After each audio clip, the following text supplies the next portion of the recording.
Nomor 21, perhatikan surat Al-Isra ayat 31 di bawah ini. Dan janganlah kamu membunuh anak-anakmu karena takut miskin. Berdasarkan ayat di atas, langkah tepat yang dilakukan pemerintah adalah sesuai dengan perintah surat Al-Isra, itu kan diperintahkan kita untuk punya anak. Punya anak akan menimbulkan masalah nanti dalam kehidupan. Apa masalahnya? Misalkan kalau orang tuanya miskin, maka anaknya akan terlantar dia. Nah, supaya tidak terlantar anak-anak ini, maka pemerintah membuat suatu kebijakan. Kebijakannya dalam Islam dikenal Tanzim An-Nas atau pengaturan kelahiran. Sama dengan program KB, menunda untuk punya anak. Nomor 22, perhatikan gambar di bawah ini. Pertanyaan soal, penjelasan yang tepat untuk gambar tersebut adalah, nah kalau kita perhatikan ini gambarnya adalah ada orang yang memanfaatkan tanah dengan menanam tumbuh-tumbuhan. Nah, maka jawaban yang tepat adalah jawaban yang C. Siapapun yang memiliki tanah, maka olahlah atau berikan kepada saudaramu. Dan jika ia kembali, maka berikanlah. Kalau yang A, siapapun berhak mengolah tanah milik siapapun. Nah, itu tidak boleh dalam Islam. Yang B, janganlah kencing di genangan air, kemudian kamu mandi darinya. Nah, ini salah.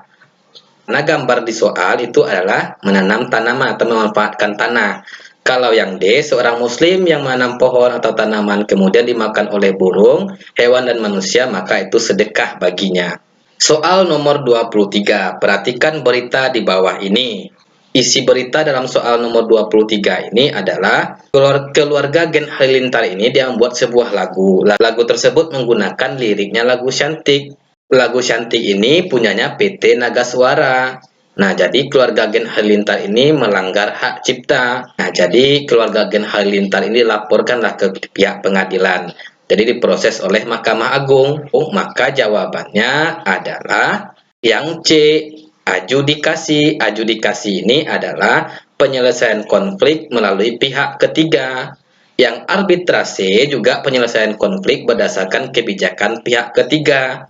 Bedanya adalah kalau arbitrase itu tidak melalui Mahkamah Agung. Di arbitrase itu penyelesaian konfliknya lebih kepada kebijaksanaan pihak adat. Tapi kalau adjudikasi itu penyelesaian konflik melalui pihak ketiga. Pihak ketiganya itu adalah Mahkamah Agung atau pengadilan. Maka jawaban untuk nomor 23 adalah adjudikasi. Nomor 24, perhatikan hadis di bawah ini. Setiap persendian manusia wajib bersedekah pada setiap hari di mana matahari terbit di dalamnya. Artinya di setiap persendian manusia itu isinya adalah sedekah. Berdasarkan hadis di atas, prinsip interaksi sosial yang dapat diterapkan adalah, nah yang ada penjelasan dalam hadis ini adalah bertutur kata kepada orang lain. Nah, mana kata bertutur kata? Ya, ini kita perhatikan terjemahan yang ini. Ucapan yang baik adalah sedekah, berarti itu tutur kata.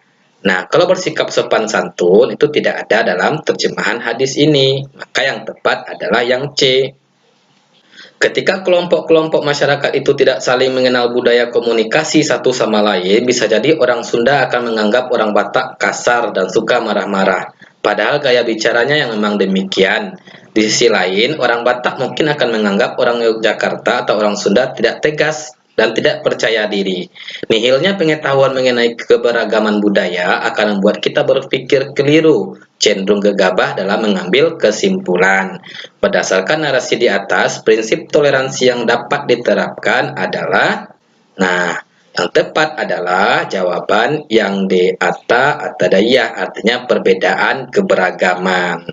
Nomor 26, nah, di soal nomor 26 ini juga ada berita. Nah, kesimpulan berita ini adalah terjadinya kenaikan harga cabai di daerah Kabupaten Kerawang. Nah, pernyataan yang sesuai dengan berita di atas adalah, nah untuk soal nomor 26 jawabannya adalah yang D, terjadinya ketidakseimbangan antara permintaan dan penawaran. Kenapa jawabannya D?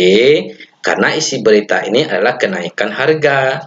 Jadi naiknya harga barang di pasar itu dalam ilmu ekonomi disebabkan oleh ketidakseimbangan antara permintaan dan penawaran. Maksudnya seperti ini. Orang yang butuh barang tadi banyak, contohnya cabai. Orang butuh cabai tadi banyak. Sementara cabai yang ada di pasar tadi itu jumlahnya sedikit. Kalau jumlah cabai sedikit, maka orang yang jualan cabai akan menaikkan harga. Nah, sebab itulah harga di pasar Kerawang tadi cabainya naik. Soal nomor 27, perhatikan infografis di bawah ini. Nah, di sini ada jejak bisnis Nabi Muhammad SAW. Dalil yang tepat berkolerasi atau dalil yang tepat yang berhubungan dengan infografis di atas adalah, nah, kalau kita perhatikan di sini kan ada nilai-nilai bisnis Nabi Muhammad, ada sidik, artinya benar, amanah, dapat dipercaya, fatanah, artinya cerdas, tablik, artinya menyampaikan. Jadi dalam berbisnis, dalam berdagang, kita harus mengikuti nilai-nilai yang dicontohkan oleh Rasulullah. Nah, maka dalil yang tepat itu adalah jawaban yang C. Nah, kenapa jawabannya itu jawaban yang C? Karena kalau kita perhatikan jawaban yang A itu adalah implementasi dari bentuk sifat amanah, artinya yang dapat dipercaya. Nah, sementara pada gambar itu tidak hanya informasi tentang sikap amanah saja. Begitu juga dengan jawaban yang D. Nah, ini kan juga amanah, berlaku jujur dia. Nah, sedangkan pada jawaban C itu lebih tepat, artinya sifat yang 4 yang dimiliki Rasul ini sidik, artinya benar, amanah dapat dipercaya, fatanah cerdas, tablik itu menyampaikan, itu berkolerasi atau berhubungan dengan 4 sifat orang munafik. Maka sebab itu jawabannya C. Kalau A dan D itu cuman menjelaskan atau menggambarkan tentang sifat amanah. Nomor 28, prinsip dasar perdagangan yang sesuai dengan hadis di atas adalah bersedekahlah karena di akhir zaman nanti tidak ada lagi orang yang mau menerima sedekah. Meskipun kita menawar-nawarkan bahkan dengan emas sekalipun, mereka akan tetap menolaknya. Jadi perintah, ini ayatnya menjelaskan tentang perintah bersedekah. Maka prinsipnya di sini adalah tolong menolong. Jawaban yang B. Karena dalam bersedekah itu kan terkandung nilai tolong menolong. Nomor 29, Badriyati menyatakan bahwa dalam sejarah Nusantara, masalah perdagangan, pembentukan kerajaan, dan islamisasi adalah proses yang saling beriringan dan membentuk sifat utama perkembangan sejarah Islam. Para pedagang muslim internasional kerap kali didampingi oleh para guru pengembara. Dengan dukungan para penguasa, pedagang guru-guru pengembara muslim tersebut berperan sebagai pelaku ekonomi dan juru dakwah yang memperkenalkan Islam kepada masyarakat lokal. Nilai yang sesuai dengan narasi di atas adalah yang A itu wasat, artinya ketegasan seorang untuk bersikap adil, yang B tasamuh, saling menghormati dan menghargai, yang C itu ta'awum, sikap kebersamaan, saling memiliki dan saling membutuhkan, tawazun artinya sikap seimbang. Maka nomor 29 jawabannya adalah ta'awun. Ta'awun itu sikap kebersamaan, saling memiliki dan saling membutuhkan. Jadi sejarah Nusantara, masalah perdagangan, pembentukan kerajaan dan islamisasi adalah proses yang saling beriringan dan membentuk sifat utama perkembangan sejarah Islam. Artinya dia bersatu. Nah, kenapa dia bersatu? Karena adanya prinsip atau sikap kebersamaan, saling memiliki dan saling membutuhkan. Kemudian diperkuat juga dengan kalimat yang ini, dengan dukungan para penguasa, pedagang dan guru-guru pengembara muslim tersebut berperan sebagai pelaku ekonomi dan juru dakwah. Artinya di sini mereka bersatu dia. Persatuan merupakan wujud dari sifat ta'awun, yaitu sikap kebersamaan, saling memiliki dan saling membutuhkan. Yang nomor 30, perhatikan pesan Nabi kepada Mu'adz pada hadis berikut. Nah, ini terjemahan hadisnya. Sesungguhnya engkau akan mendatangi suatu kaum dari ahli kitab, maka hal pertama yang harus engkau dakwahkan kepada mereka adalah agar bersyahadat kepada Allah.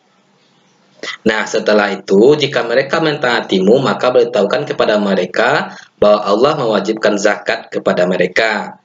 Kemudian, ketika mereka mentaatimu, maka hindarilah harta-harta berharga mereka saat menarik zakat.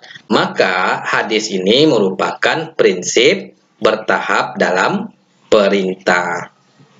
Nah, kenapa bertahap dalam pemerintah? Nah, kan di sini sudah dijelaskan Artinya dalam berdakwah tadi yang pertama dilakukan itu adalah bersyahadat. Artinya kita memberikan dakwah kepada masyarakat untuk bersyahadat atau beriman kepada Allah. Setelah mereka beriman, maka perintahkan untuk membayar zakat dan lain sebagainya.